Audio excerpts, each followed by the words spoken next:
Taiwo didn't just love me, he consumed me. I love you. He was a man who built skyscrapers, but when he held me in his penthouse, I was the only thing that stood tall. Welcome to Ripples, your destination for real African love stories.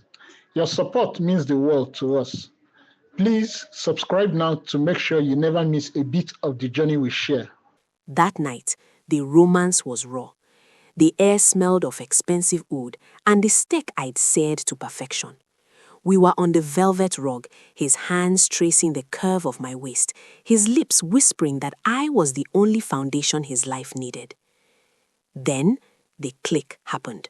Not a knock, a key turning in the lock. The door swung open and the heavy scent of palm oil invaded our sanctuary. In walked Taiwo, followed by a driver carrying 3 massive coolers. She didn't look at the candles or my silk robe. She looked at Taiwo, who jumped up so fast he almost tripped over his own feet. Taiwo, you didn't pick your calls for 3 hours, she said, her voice a sharp blade wrapped in honey. I had a vision. A snake was wrapping around your neck in this very room. I couldn't sleep, so I brought sanctified oil to anoint the 4 corners of this house. Taiwo didn't tell her to leave. He didn't tell her he was busy with his woman. He just stood there, adjusting his shirt like a caught thief. Ma, you should have called, he stammered. I am a mother, Taiwo. I don't need an appointment to save my son's life. She walked past me as if I were a piece of furniture and began pouring oil on my white marble floor. The romance didn't just die, it was murdered. I woke up the next morning to the sound of metal clanging. I walked into the kitchen to find Taiwo throwing my organic glass jars into the trash. This is bird seed, she hissed, pointing at my granola. A man who builds cities cannot be eating grass. He needs solid food. She was frying fish, the smoke staining my designer wallpaper. When Taiwo walked in, I waited.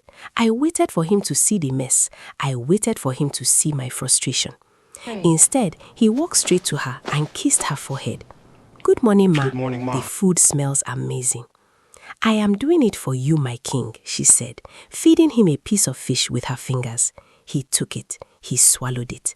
Then he looked at me, standing there in my gym gear, and said, Teni, don't be like that. She's just being a mother. Why are you making your face like that? I didn't answer. I didn't shout. I just took my car keys and walked out. If he wanted a mother, he had one. But if he wanted a wife, he was about to find out that a queen doesn't share her throne with a regent. I stayed away until midnight. No calls, no texts. I wanted him to feel the vacuum. To save us, I forced a compromise.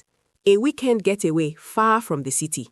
A private resort where the rooms cost more than a mid-range car. No phones, Taiwo, I told him. If I see a screen, the relationship is over. He promised, and for 6 hours, he was the man I fell for. The chemistry was electric. We were in the infinity pool, the Lagos sun hitting our skin, his hands never leaving me. But later, while he was in the shower, his phone on the nightstand lit up with a barra notification. It was a reply from his mother. It read, I have received the hotel location and the manager's direct number. I will call the hotel if my chest feels tight again. God bless you for being a good son. My blood turned to ice. He hadn't come to Epe to be with me. He had come to Epe to hide, and he had given his mother the GPS to our hideout before we even left Lagos. The emergency came at 2 a.m. The room phone screamed, Sir, your mother is on the line. She says she cannot breathe. Taiwo was out of bed before the sentence finished. Teni, I have to go. It's her heart.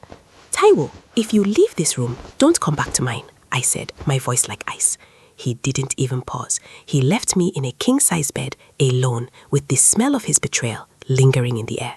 Taiwo walked into my office, trailing the scent of expensive cologne and desperation. He didn't just come to apologize. He came to claim me.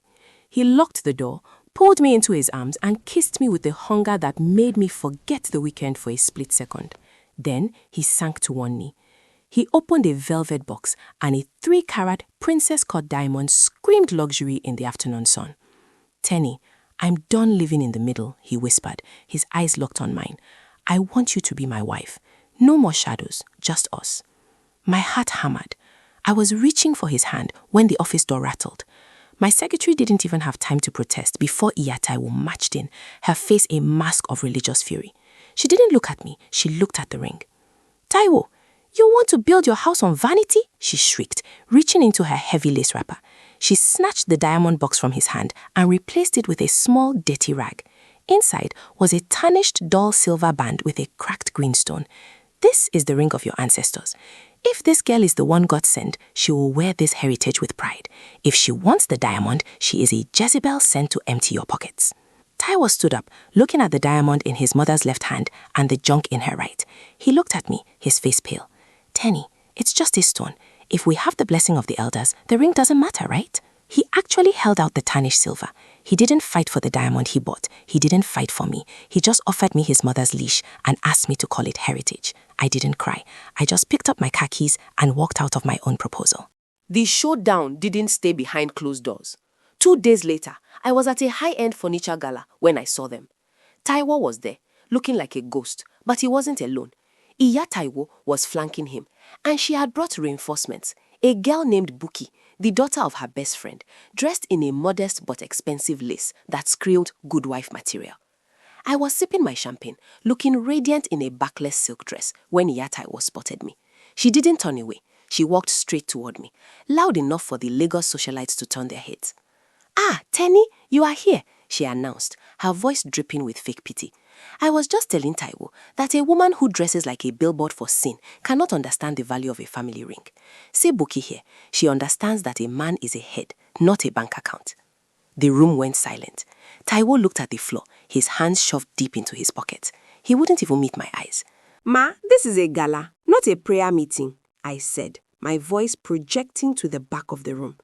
"And as for the ring, you can keep it. I don't wear jewelry that needs a tetanus shot. And as for your son, he's clearly not a head. He's just a neck that turns wherever you pull him." I turned to Taiwo, the fire in my eyes enough to melt his pride. "Enjoy your virtuous life, Taiwo. I hope Buki knows how to cook for two, because you clearly aren't allowed to eat alone." By the next morning, my phone was a furnace. Iya Taiwo hadn't just gone home, she had gone to Facebook. A video was circulating, her sitting in her prayer room, wiping fake tears with the edge of her wrapper. "My people, help me pray for my son," she wailed to the camera. "A strange woman is using charm to drain her bank account. She rejected a family heirloom because it wasn't a 5 million naira diamond. She insulted my grey hairs in public. May we not labor in vain over our children." The comments were a battlefield. "Slay queens of nowadays," one person wrote. "Teni is a gold digger," another added.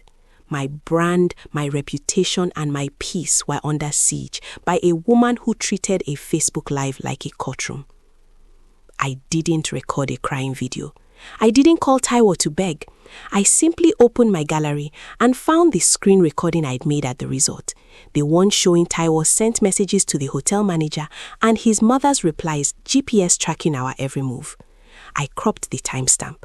I added the bank alert from when I, not Taiwo, had paid the 1.5 million naira balance for that vanity weekend because his card had been temporarily restricted by his mother's joint account access. I posted it with a simple caption. "Heritage is beautiful, but tracking a grown man like a lost goat is a full-time job. I resigned. P.S. The diamond was his apology for being a 35-year-old toddler. Keep the ring. Use it to fix your character." The internet exploded. The gold digger narrative died in seconds, replaced by a roar of laughter. I wasn't the villain anymore. I was the legend who finally spoke the truth about the golden son. The office was buzzing. My post hadn't just gone viral. It had become the anthem for every woman tired of dating a man and his mother. I was sitting in my glass-walled office, reviewing the final renders for a coastal villa, when the elevator chimed. I didn't need to look up to know it was him. The air in the room suddenly felt heavy with regret. Taiwo stormed in, his suit rumpled, his face a mixture of humiliation and fury. "Teni, take it down. My mother hasn't stopped crying. Do you know what you've done to her reputation, to our reputation?" I leaned back in my chair, tapping a gold pen against my chin. Reputation is a fragile thing when it's built on lies, Taiwo. I didn't post a rumor, I posted a receipt. If the truth makes her cry, maybe she should stop lying to the internet. You've made me a laughingstock, he shouted, slamming his hand on my mahogany desk. Every architect in Lagos is sending me that link. How can I lead a firm when my woman is mocking me in public? I'm not your woman, Taiwo, I said, my voice dropping to a dangerous whisper. I'm your former project, and I've officially moved on to a better site. Just then, the door opened. JJ, a developer I'd been consulting with, tall, self-made, and famously independent, walked in holding 2 cups of artisan coffee. He didn't look at the floor. He didn't look for a mother's permission. He looked straight at me and smiled. Ready for our site visit, Teni? The driver is downstairs. Taiwo froze. He looked at JJ, then at the coffee, then at me. The realization hit him like a physical blow. I wasn't waiting for him to grow up. I had already replaced his shadow with a man who knew how to stand in the sun. Iya Taiwo didn't know how to lose. If a woman couldn't be shamed, she had to be cursed. Or better yet, her new prospect had to be warned. She tracked down JJ's office in Victoria Island, showing up with her signature mother-of-the-soil persona, draped in heavy lace and carrying a Bible like a weapon. I was at the site when JJ called me on speaker. Teni, I have a guest. She says she's here to save my soul from a Jezebel. I could hear her voice in the background, thick with rehearsed sorrow. My son, you look like a godly man. Don't let that girl eat your hard-earned money. She turned my own flesh and blood against me. She is a serpent in a silk dress. I held my breath, waiting for the golden sun reaction. I waited for him to stutter, to apologize, to offer her a chair out of respect. But JJ didn't even stand up. I heard the slow creak of his leather executive chair. Mama, with all the respect, I don't pay for sermons I didn't book, he said, his voice as calm as a deep well. Teni doesn't need my money. She's currently designing my 10 million naira estate. If she's a serpent, then she's the most profitable partner I've ever had. You are being disrespectful to an elder, she shrieked, her voice cracking. No, ma, JJ countered. Respect is earned, not demanded by age. You raised a boy who fears you, but you're talking to a man who only fears God and bad business. My security will show you the elevator. Please, don't miss your step on the way out. He hung up. I sat in my car, a slow smile spreading across my face. For the first time, I wasn't fighting a war alone. I had found a man who knew how to close a door that wasn't meant to be open. While JJ and I were breaking ground on the Lekki estate, Taiwo's world was crumbling. An architect is only as good as his focus, but Taiwo's focus was being suffocated. Every time he sat down to finalize a blueprint, his phone would scream, Taiwo, my vision is blurry. I think the high blood pressure from that girl's post is finally killing me. Yet Taiwo would wail. He would drop his compass, leave his junior architects confused, and race to her bedside, only to find her eating amala and watching Africa Magic. By the 3rd week, he missed a massive government tender deadline. His biggest client, a billionaire from Kano, called him into a meeting that I happened to be consulting for. Taiwo, I hired a man, not a boy on a leash, the man thundered, his voice echoing in the glass boardroom. I hear your mother decides which marble we use now. I hear you left the site inspection because she had a headache. Taiwo looked at me, his eyes bloodshot and pleading. I sat across from him, professional and cold, my hand resting near JJ's on the table. Sir, Taiwo stammered, family is a priority. Family is a priority, but business is a contract, I interrupted, my voice smooth as silk. If the lead architect can't manage his own home, how can he manage a 50-story structure? The foundation is already shaking, and we haven't even poured the concrete. The client nodded slowly, looking from Taiwo's trembling hands to my steady gaze. Teni is right. Taiwo, you're off the project. I'm handing the lead to Teni's firm. Taiwo stood up, his chair screeching against the floor. He didn't look at the client. He looked at me, the woman who used to be his piece, now becoming his professional executioner. He had kept his mother's blessing, but he was losing his empire. The loss of the Kano contract was the final crack in Taiwo's foundation. He didn't go back to his office. He drove straight to his mother's house in Surulere. He didn't knock. He burst into her prayer room, the scent of burning candles and lavender oil hitting him like a wall. Iya Taiwo was on her knees, wailing to the ceiling. Oh Lord, save my son from the hands of the devourer. Restore his glory from that daughter of Jezebel. Taiwo stood over her, his shadow blocking her light. Ma, get up, he said, his voice dangerously low. Taiwo, my chest, the pain is coming back because of that girl. Stop it, he roared, kicking over a brass bowl of holy water. The sound echoed like a gunshot. I just lost a 500 million naira project because I was here rubbing your feet for a heart attack that doesn't exist. I checked your medical reports, ma. The doctor said your heart is stronger than mine. You aren't dying, you are just bored and bitter. Iya Taiwo gasped, clutching her throat. You would speak to your mother like this because of Teni? No, ma. Because of you. Taiwo hissed, leaning down until they were eye to eye. You didn't want a daughter-in-law. You wanted a rival. You didn't want my happiness. You wanted my hostage. Well, congratulations. You've successfully ruined my career and my heart. Are you happy now that I have nothing left but you? He turned and walked out, leaving her screaming his name to an empty room. For the first time in 35 years, he didn't turn back to check if she was breathing. He drove into the Lagos night, the silence in his car finally louder than her voice. Taiwo didn't go home. He drove through a Lagos rainstorm that felt like the world was weeping for his stupidity. He ended up outside a private lounge in Victoria Island, where JJ was hosting an intimate dinner for his top investors. Through the floor-to-ceiling glass, he saw me. I was laughing, truly laughing. My head was tilted back, and JJ's hand was resting lightly on the small of my back. Not possessive, but supportive. I looked like a woman who had finally put down a heavy suitcase she'd been carrying for years. Taiwo pushed through the doors, dripping wet, his expensive suit ruined by the rain. The music seemed to skip a beat as he marched towards our table. Security stepped forward, but JJ raised a hand, stopping them. He didn't look threatened. He looked sorry for the man standing in front of him. Teni, Taiwo panted, his voice cracking. I walked out. I told her the truth. I'm free, Teni. I've ended it with her. We can go back to the way we were. We can go back to the penthouse. I'll buy the diamond again. 10 carats this time. I stood up slowly, the silk of my dress rustling like a warning. I didn't look at the rain on his face. I looked at the desperation in his eyes. Taiwo, you didn't leave her for me. You left her because you lost your contract. You left her because you were humiliated. If I take you back now, I'm just replacing her as your new crutch. I love you, he shouted, his voice echoing off the marble walls. No, I said, my voice as calm as the eye of a storm. You love the version of yourself you see when you're with me, but that version is a ghost, Taiwo. You finally found your voice tonight, but you're using it to beg, not to build.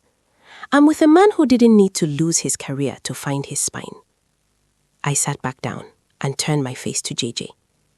Taiwo stood there for a full minute, a drenched silhouette against a room full of winners. He had finally cut the cord, but he had waited until the baby was already grown and gone. Taiwo didn't just lose me, he lost his reflection. After that night in the rain, he didn't go back to the penthouse. He moved into a small, dusty studio apartment on the mainland, far away from the glitz of the island and the suffocating incense of his mother's house. He stopped picking up her calls.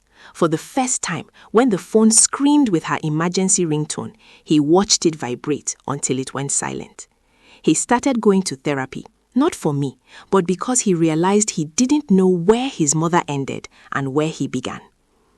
I, meanwhile, was at the peak of my power. My firm was finalizing the designs for the Eco-Atlantic beachfront, and JJ was right there, a partner in every sense of the word. We didn't have showdown, we had growth. We had dinner dates where the only thing on the table was our dreams, not his mother's opinions. But the final fire happened at the National Architecture Awards. I was nominated for Designer of the Year, and Taiwo was there, sitting in the back row. He looked different, leaner, quieter, his eyes no longer darting around looking for approval. When my name was called, the room erupted. I walked onto the stage, the spotlight catching the sequins on my gown. As I took the trophy, I looked directly at the back row. I want to thank the people who built me, I said into the microphone, my voice steady and clear. Not just those who supported me, but those who tried to break my foundation. Because of them, I learned that a woman's worth isn't a family heirloom to be passed down. It's a skyscraper she built herself, floor by painful floor. I saw Taiwo close his eyes and nod. He wasn't clapping for a comeback. He was mourning the woman he was never man enough to keep. As I walked off the stage, JJ met me at the steps, kissing my hand in front of every camera in Lagos. 6 months passed. I was successful, but there was a hollow space in the penthouse that JJ's perfection couldn't fill. JJ was a great man, but he was a business deal. Taiwo was the soul I had tried to save. I was at my firm's gala when the final showdown ignited. Iya Taiwo didn't come with oil this time. She came with a scandal.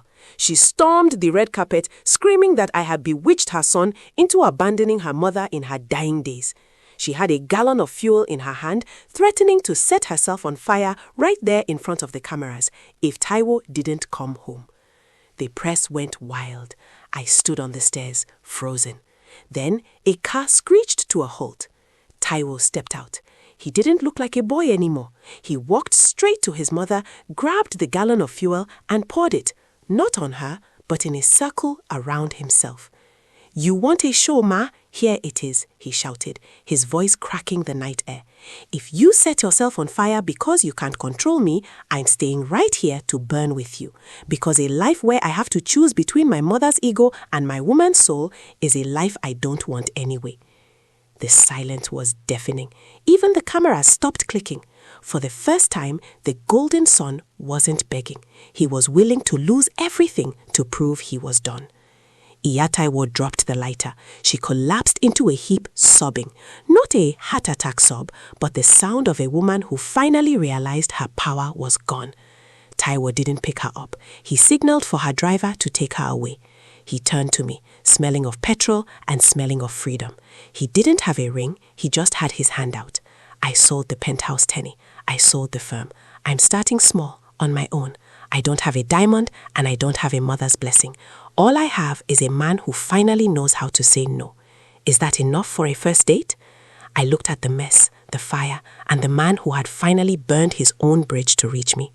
I walked down the stairs, stepped into the circle he had drawn, and took his hand.